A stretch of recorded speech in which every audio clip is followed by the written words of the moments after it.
Le matin du 10 septembre 2025, Clarence House était enveloppé d'un silence inhabituel. Pas de voix, pas de caméra de presse, seulement quelques biocles de sécurité discrètement garés près du portail. Personne ne savait ce qui se passait à l'intérieur jusqu'à ce que la nouvelle commence à se répandre comme une traînée de poudre. Le prince Harry, le fils qui avait autrefois quitté la famille royale, avait secrètement rencontré le roi Charles après des années de distance froide. C'était la première fois que le père et le fils étaient vus sous le même toit. La nouvelle a envoyé des ondes de choc dans les médias britanniques. Beaucoup pensaient que cela pourrait être le premier pas vers les retrouvailles tant attendues que le public espérait depuis 4 ans. Mais pour ceux qui se souvenaient de ce que Harry avait fait, les choses n'étaient pas si simples. Parce que ce prince autrefois aimé n'avait pas seulement quitté la monarchie, il avait trahi l'institution même qui l'avait élevé. Harry avait transformé ses racines royales en une marque pour gagner de l'argent. Des interviews acerbes aux mémoires révélant des secrets de famille, en passant par des contrats de plusieurs millions de dollars avec Netflix, chaque mot qu'il prononçait, chaque détail qu'il partageait, creusait des blessures plus profondes dans l'image de la monarchie britannique. Et maintenant, après toute la douleur, il se tenait à nouveau devant les portes de Clarence House. La réunion n'a duré que 53 minutes, mais 53 minutes pouvaient-elles vraiment effacer 4 ans de tension, de trahison et de chagrin après 4 ans de séparation? 53 minutes à huis clos pouvaient-elles guérir les blessures d'une famille royale brisée? Et vous? Croyez-vous que Harry est vraiment rentré dans sa famille? Ou n'est-ce qu'un nouveau chapitre de sa saga royale et commerciale? Pour comprendre pourquoi cette réunion a ému toute la nation, nous devons revenir sur les années de douleur qui ont façonné la vie du prince Harry. Dès son enfance, Harry a toujours été le différent de la famille royale. Il n'était pas né pour être roi, et il n'a jamais voulu vivre piégé dans les règles froides et tacites du palais. À ses côtés se trouvait sa mère, la princesse Diana, une femme qui a osé défier toutes les conventions royales juste pour montrer à ses fils à quoi ressemblaient l'amour et la liberté véritable. Diana emmenait souvent Harry et William hors des murs du palais. Elle les emmenait dans des hôpitaux, les laissait jouer avec des enfants ordinaires et les gâtait même avec de la restauration rapide, des choses que la monarchie considérait comme indignes de l'image royale. Mais Diana savait que ces garçons avaient besoin de voir que le monde était bien plus grand, plus chaleureux et plus humain que les murs de pierre du palais. Quand Diana est morte en 97, le monde de Harry s'est effondré. À seulement 12 ans, il a été forcé de marcher derrière le cercueil de sa mère devant des millions de personnes en deuil. Pourtant, le plus déchirant n'était pas ses larmes, c'était la froideur de la famille royale. Charles n'a pas serré son fils dans ses bras, ne l'a pas réconforté. Il affichait seulement une expression calme, comme si le chagrin n'avait pas sa place dans leur monde. À partir de ce moment, un mur invisible s'est formé entre Harry et son père, désormais le roi Charles. Harry a grandi seul, confus et constamment dans l'ombre de son frère. Alors que William était préparé comme l'héritier avec des conseillers et une direction, Harry se sentait comme l'étranger, toujours comparé, toujours inutile. En grandissant, Harry est devenu le prince rebelle de la monarchie britannique. Des fêtes sauvages aux photos scandaleuses, étalées dans les tabloïds, il a fait les gros titres et donné des maux de tête au palais. Mais derrière la rébellion se cachait une âme blessée, un fils qui n'avait jamais vraiment été compris par son père. Quand Meghan Markle est entrée dans sa vie, Harry a pensé avoir enfin trouvé quelqu'un qui le comprenait, quelqu'un qui savait ce que c'était que d'être jugé et étouffé par les attentes. Mais au lieu de cela, le fossé entre lui et la famille royale n'a fait que se creuser. Meghan, une actrice américaine métisse avec un passé hollywoodien, a été impitoyablement ciblée par la presse britannique. Au lieu de recevoir la protection du palais comme Harry l'avait espéré, Ils ont été laissés à se défendre seuls, au milieu d'une tempête de critiques. Harry a commencé à voir la monarchie pour ce qu'elle était, une machine froide qui valorisait la réputation plus que l'amour. Le même système qui avait autrefois brisé sa mère faisait maintenant la même chose à sa femme. En 2020, le point de rupture est arrivé. Harry et Meghan ont annoncé leur départ des fonctions royales, choisissant de commencer une nouvelle vie aux États-Unis. Il a dit un jour « Je n'ai plus ma place dans cette maison ». Ces mots ont coupé tous les liens entre lui et son père. Depuis lors, la relation entre Harry et la famille royale est restée figée dans le silence. Mais sous toute cette rancœur et cette distance, il y a toujours eu un secret qui n'a jamais cessé de susciter la curiosité du public. Depuis la fin des années 1990, la famille royale britannique est tentée par l'une de ces rumeurs les plus controversées.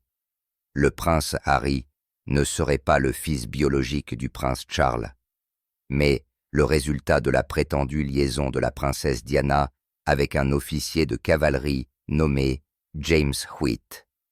L'étincelle de cette spéculation est venue de ce qui semblait être un petit détail, l'apparence.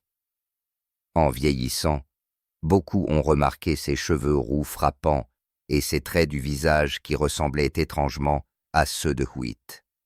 Des photos côte à côte des deux ont inondé les tabloïds, alimentant un débat sans fin pendant des années.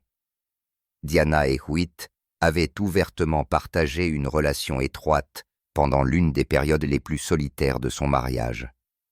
Hewitt lui-même a admis qu'ils avaient été profondément amoureux. Mais lorsque les rumeurs sur la paternité de Harry se sont répandues, la famille royale les a immédiatement démenties. Hewitt a également insisté sur le fait que sa relation avec Diana avait commencé des années après la naissance de Harry.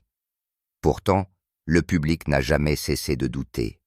Pour beaucoup, des coïncidences comme ça n'arrivent pas par hasard. Et la famille royale, croyait-il, a toujours eu quelque chose à cacher.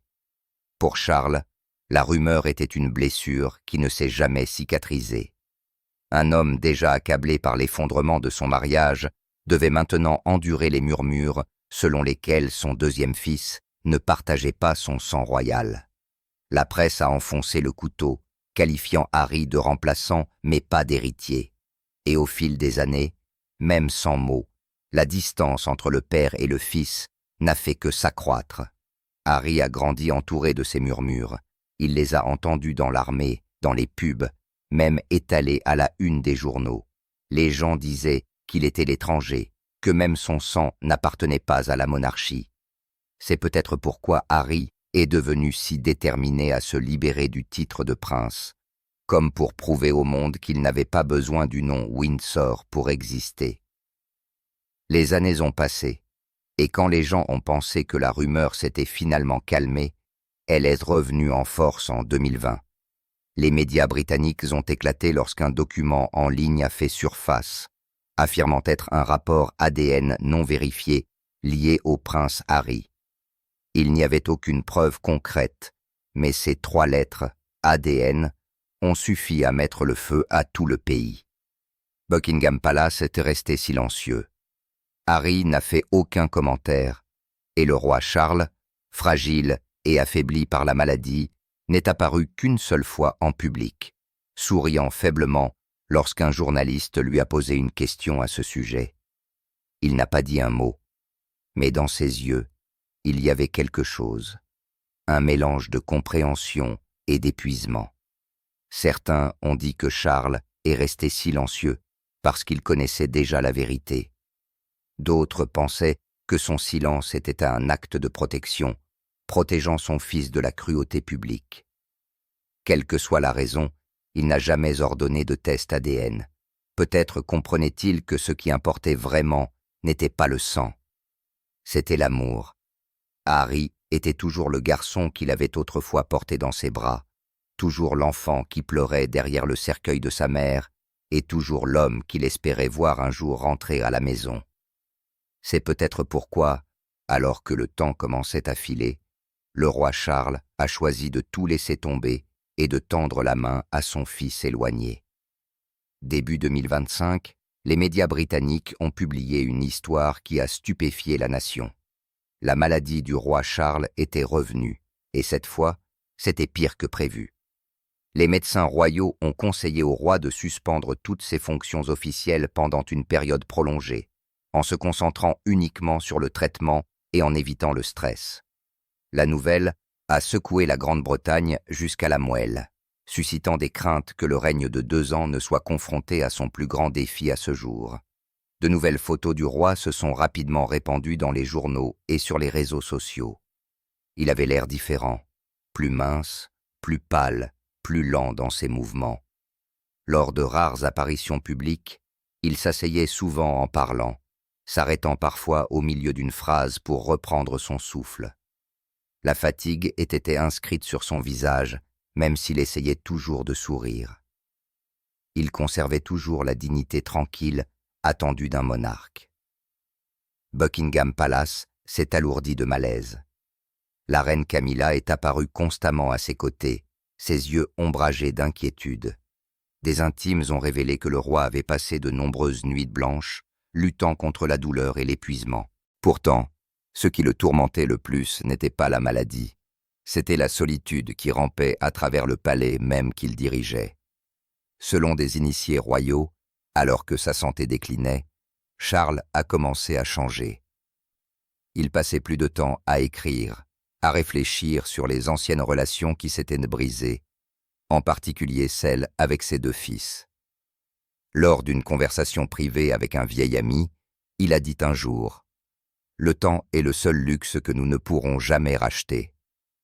Ces mots ont amené beaucoup de gens à croire que le roi avait enfin accepté sa propre fragilité et que son plus grand regret était de ne pas avoir fait la paix avec Harry tant qu'il était encore temps. À cette époque, les médias britanniques ont commencé à faire circuler une rumeur selon laquelle le roi avait écrit une lettre spéciale adressée à ses 2 fils. Le contenu n'a jamais été révélé, mais un initié l'a décrit comme profondément émotionnel, sincère et peut-être un adieu final si le pire devait arriver. Une autre source de Clarence House a ajouté « Le roi ne veut pas que le dernier chapitre de sa vie soit écrit dans le silence. Il veut que cela se termine par le pardon. » Ces mots se sont répandus au-delà des murs du palais et ont ému la nation. Les gens ont commencé à voir le roi de 76 ans sous un nouveau jour. Non pas simplement comme une figure d'autorité, mais comme un père vieillissant et fragile, s'accrochant à sa fierté tout en se brisant silencieusement à l'intérieur à cause de la distance entre lui et le fils qui s'était éloigné. Pendant cette période, les fonctions royales ont été progressivement transférées au prince William pour la première fois depuis son couronnement. Charles s'est éloigné des projecteurs. De rares photos prises à Balmoral le montraient assis près d'une fenêtre, regardant les jardins autrefois entretenus avec amour par sa mère, la reine Élisabeth II. Pour beaucoup, cette image était symbolique, un monarque au tournant de son règne, confronté à sa propre mortalité. Certains ont dit que la maladie avait affaibli le corps de Charles, mais elle lui avait également donné de la clarté, le genre qui révèle ce qui compte vraiment. Tout au long de sa vie, il avait vécu dans les limites du devoir. Né pour être roi, il a renoncé à l'amour, est entré dans un mariage d'obligation avec Diana et a enduré des années de douleur pour préserver l'image de la monarchie.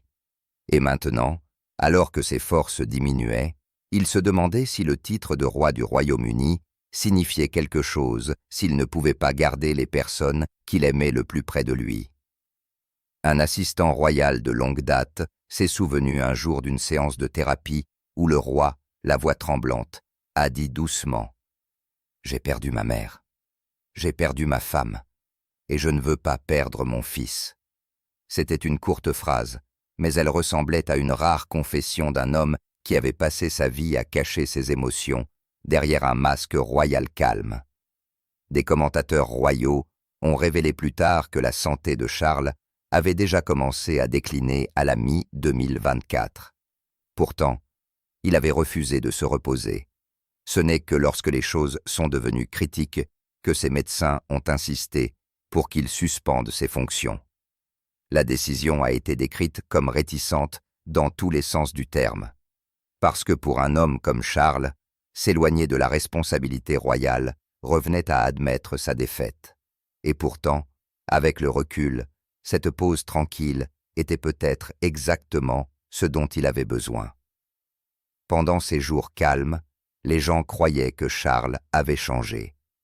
Moins un roi, plus un père. Les journaux britanniques ont publié des photos frappantes. Charles tenant la main de Camilla en quittant l'hôpital. Ses yeux fatigués, mais en quelque sorte plus calmes qu'avant. Peut-être qu'à ce moment-là, il avait cessé de lutter contre le temps, espérant seulement que les jours qui restaient seraient assez longs pour qu'il puisse pardonner et être pardonné. Il y a des moments dans la vie où la fierté devient petite comparée à la peur de perdre quelqu'un que l'on aime. Pour le prince Harry, ce moment est arrivé début septembre 2025, lorsqu'il a reçu la nouvelle que l'état du roi Charles s'était aggravé. De la lointaine Californie, l'endroit où il avait autrefois juré de ne jamais revenir, Harry a pris une décision tranquille et inattendue de rentrer seul à Londres pour voir son père. Pas de Meghan, pas de caméra, pas de gros titres, juste un fils, accablé de regrets. Dans les jours qui ont précédé le voyage, des sources proches de lui ont déclaré qu'Harry dormait à peine. Il arpentait le jardin de sa maison de Monaceto, regardant de vieilles photos de sa mère, la princesse Diana, et soupirait profondément. Peut-être se souvenait-il de ces paroles d'il y a longtemps, selon lesquelles, peu importe la rigueur de la famille royale, l'amour est la seule chose qui ne s'estompe jamais. Le matin du 10 septembre 2025, un jet privé a atterri à Heathrow. Harry en est sorti vêtu d'une chemise bleu foncé, d'un long manteau et d'une casquette de baseball. 2 gardes de sécurité l'accompagnaient, mais aucun ne portait d'insigne royal. Tout a été gardé complètement secret. Il n'y a eu aucune annonce officielle de Buckingham Palace, aucune couverture de presse. Seul un Range Rover noir s'est éloigné tranquillement en direction de Clarence House. Ce matin-là, Clarence House avait l'air différent. Les portes étaient fermées hermétiquement, avec seulement quelques gardes postés à l'extérieur. Personne ne savait ce qui se passait à l'intérieur. Certains témoins ont affirmé avoir vu Harry entrer par une porte latérale, faisant un signe de tête au gardien, comme à une vieille connaissance. Tous les yeux le suivaient, mais pas un seul appareil photo n'a cliqué. Londres ce jour-là était lumineuse mais froide, avec un vent doux et une étrange tension dans l'air, comme si toute la ville retenait son souffle, attendant quelque chose qu'elle ne pouvait pas encore nommer. Cette réunion a duré 53 minutes. Personne ne sait exactement ce qui a été dit, mais un initié a révélé plus tard qu'ils avaient parlé, qu'ils avaient pleuré et qu'ils avaient pardonné. Ils ont parlé, ils ont pleuré et béni, et ils se sont pardonnés mutuellement. Peut-être n'ont-ils pas dit grand-chose, mais parfois, dans les relations qui ont été blessées trop profondément, le silence lui-même devient la seule forme de guérison. On pense qu'Harry s'est excusé auprès de son père, non pas d'avoir quitté la famille royale, mais pour les mots durs qu'il avait écrits dans ses mémoires, spare, des mots qui ont profondément blessé son père. Et le roi Charles, fragile dans sa robe grise, a simplement dit « Je ne veux pas que le dernier chapitre de ma vie soit écrit dans le silence. » C'est peut-être cette seule phrase qui a fait fondre Harry en larmes. Ils ne se sont pas serrés la main comme des étrangers. Ils se sont embrassés longtemps, comme si chaque minute qui passait était un cadeau. Un père malade, un fils repentant. Pas de titre, pas de trône, seulement du sang. Quand Harry a quitté Clarence House, il n'a pas parlé à la presse. Il a juste baissé la tête et s'est éloigné. Ses yeux rouges et fatigués. Mais ce regard n'était plus celui de la rébellion. C'était le regard d'un homme qui venait de retrouver un morceau de son âme qu'il pensait perdu à jamais. La voiture est partie tranquillement, laissant derrière elle ses lourdes portes et 1000 questions sans réponse. Cet après-midi-là, les médias britanniques ont explosé avec des gros titres.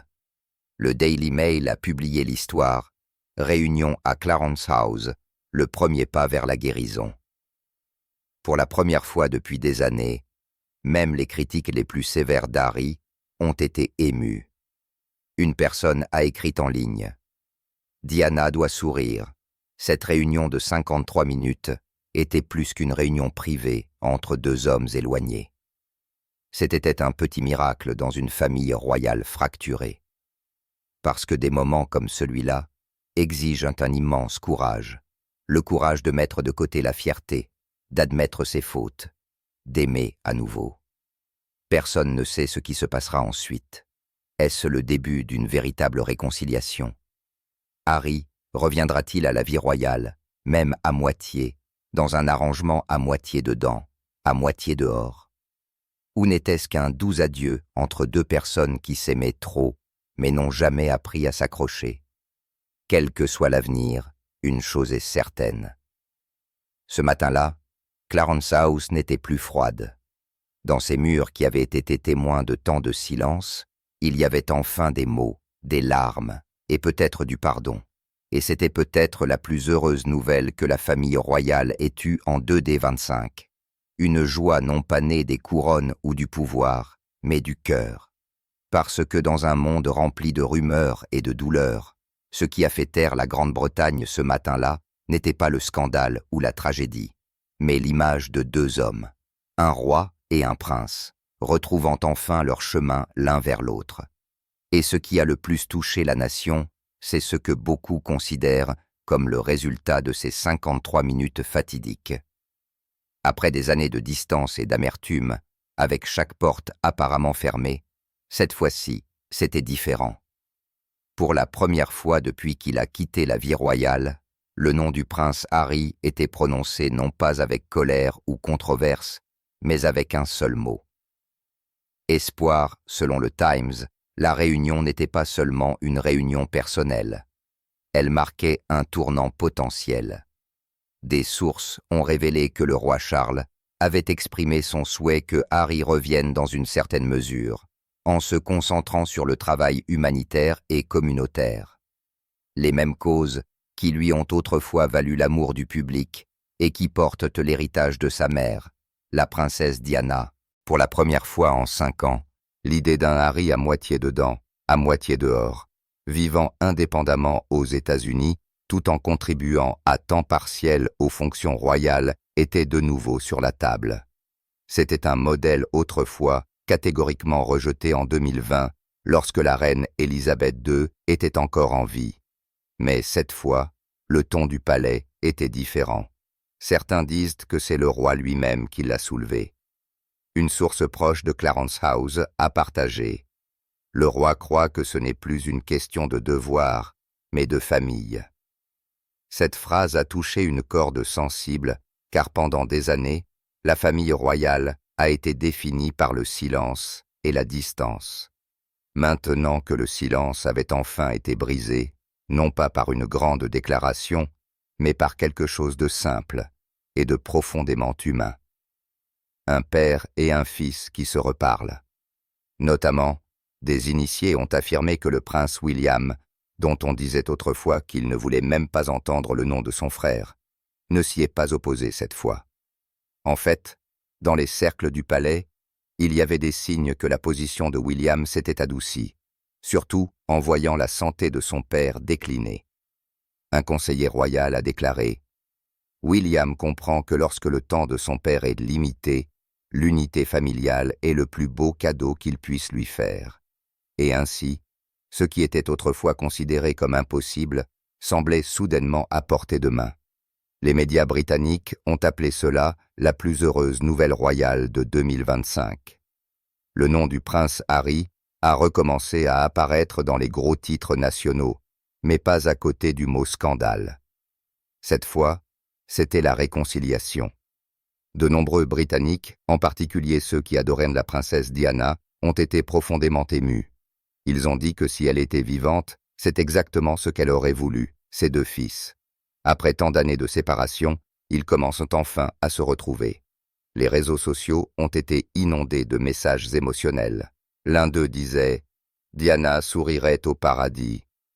Les analystes royaux ont convenu que si Harry revenait vraiment, même dans un rôle limité, cela pourrait aider à reconstruire l'image de la monarchie en temps de crise. L'authenticité et la chaleur de Harry pourraient combler le fossé entre la famille royale et le public. Un fossé que même William et Catherine, malgré toute leur grâce, ont eu du mal à combler. Mais plus important encore, c'était aussi une chance pour Harry de se guérir lui-même. Depuis qu'il a quitté la famille royale, il a enduré des années de tension. D'être évité lors des funérailles de la reine Élisabeth à être qualifié de traître pour ses mémoires. Spare. Tout cela l'a laissé en marge d'un monde qui ressemblait autrefois à sa maison. Maintenant qu'on lui offre une chance de revenir, même dans un petit rôle, les gens croient que ce n'est pas seulement une restauration. C'est une renaissance. Une façon pour Harry de redécouvrir qui il est vraiment. Un fils, un père et un prince qui portent le cœur de Diana. The Guardian a écrit que c'était peut-être le premier véritable pas vers la guérison de la famille royale, non pas pour l'honneur, mais pour l'amour. Dans un monde plein de bruit, où chaque erreur est amplifiée, la vue d'un fils assez courageux pour revenir et d'un père assez fort pour pardonner a suffi à faire croire à nouveau des millions de personnes. Certaines blessures ne peuvent être guéries que par le temps et l'amour. Et à ce moment-là, la Grande-Bretagne a semblé se taire. Personne ne savait ce que l'avenir apporterait, si Harry reprendrait vraiment ses fonctions royales. Mais le fait qu'ils aient parlé, qu'ils se soient embrassés après des années de distance froide, suffisait déjà à faire croire aux gens que les miracles existent encore. Un commentateur l'a parfaitement résumé. Parfois, la couronne n'est pas la chose la plus importante. Parfois, il s'agit simplement de rentrer à la maison. Peut-être qu'après toutes ces années de douleur et d'incompréhension, le prince Harry retrouve enfin son chemin, non pas seulement vers Clarence House, mais vers son propre cœur. Parce que peut-être qu'après tout, ce dont la famille royale a vraiment besoin, ce n'est pas l'honneur ou la tradition, mais une étreinte sincère. Cet après-midi-là, Clarence House était baigné par la douce lumière dorée d'un automne londonien. Des feuilles ont dérivé doucement devant les hautes fenêtres. Deux hommes, l'un un père blessé, l'autre un fils autrefois rebelle, sont sortis discrètement par les lourdes portes en bois.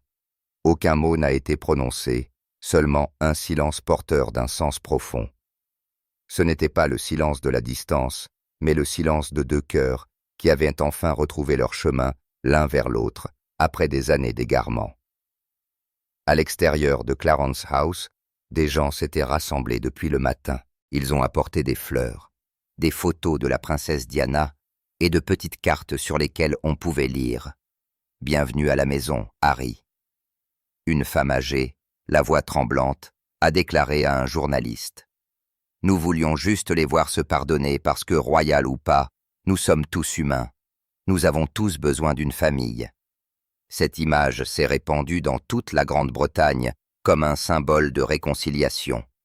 Après des années de division, la nation a finalement vu une lueur d'espoir, non seulement pour le roi, mais pour un pays qui avait lui-même été blessé par les fractures de la famille royale.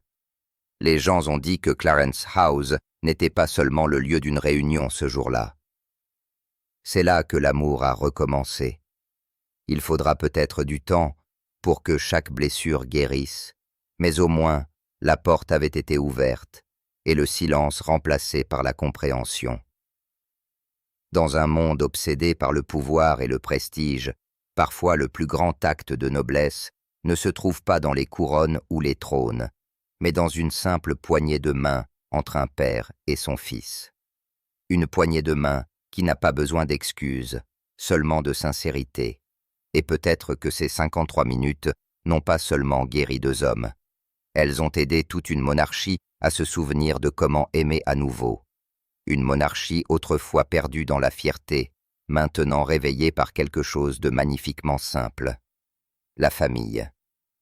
Alors que le soleil du soir s'estompait au-dessus de Clarence House, la Grande-Bretagne s'est sentie inhabituellement paisible. Peut-être parce que dans ce moment de calme, tout le monde a réalisé quelque chose d'intemporel. Le pardon n'a jamais été un signe de faiblesse. C'est la seule façon pour les cœurs brisés de retrouver le chemin du retour,